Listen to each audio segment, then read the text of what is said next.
Hi అండి, అందరికీ నమస్కారం అండి. ప్రభుత్వ ఉద్యోగులు, పెన్షనర్లు, టీచర్లకు సంబంధించినటువంటి ఒక ముఖ్యమైన అదిరిపోయే శుభవార్త అయితే రావడం జరిగిందనమాట. దానికి సంబంధించినటువంటి పూర్తి ఇన్ఫర్మేషన్ అనేది ఈ వీడియోలో వెళ్ళి తెలుసుకుందామండి.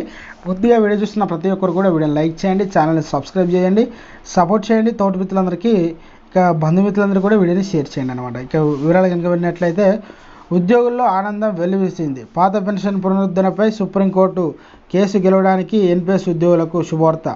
అయితే అంతేకాకుండా ఉద్యోగుల వారి నియామకం తేదీ నుంచి పాత పెన్షన్ యొక్క అన్ని ప్రయోజనాలను అందించాలి. సుప్రీంకోర్టు చూసుకున్నట్లయితే, పాత పెన్షన్ పునరుద్ధరణపై సుప్రీంకోర్టు గెలిచిన సిపిఎస్ ఇక ఎన్పిఎస్ను ఉద్యోగుల కేసులో శుభవార్త.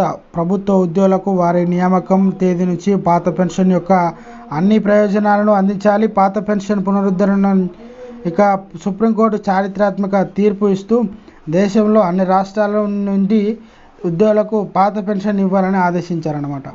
పాత పెన్షన్ పునరుద్ధరణ కేసులో ఎన్పిఎస్ ఉద్యోగులకు ఇవాళ సుప్రీంకోర్టు భారీ విజయం లభించిందనమాట.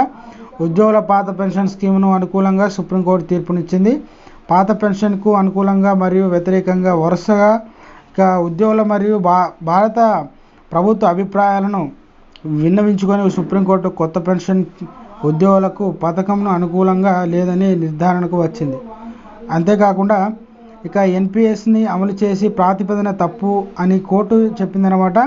పాత పెన్షన్లో అన్ని ప్రయోజనాలను ఉద్యోగులను వారి నియామక పద్ధతిలో ప్రకారం ఇవ్వాలని ప్రభుత్వంలో ఎన్పిఎస్ ప్రభుత్వ వాదనలకు అనుకూలంగా ఇచ్చిన అన్ని వాదనలను కోర్టు పరిగణలోకి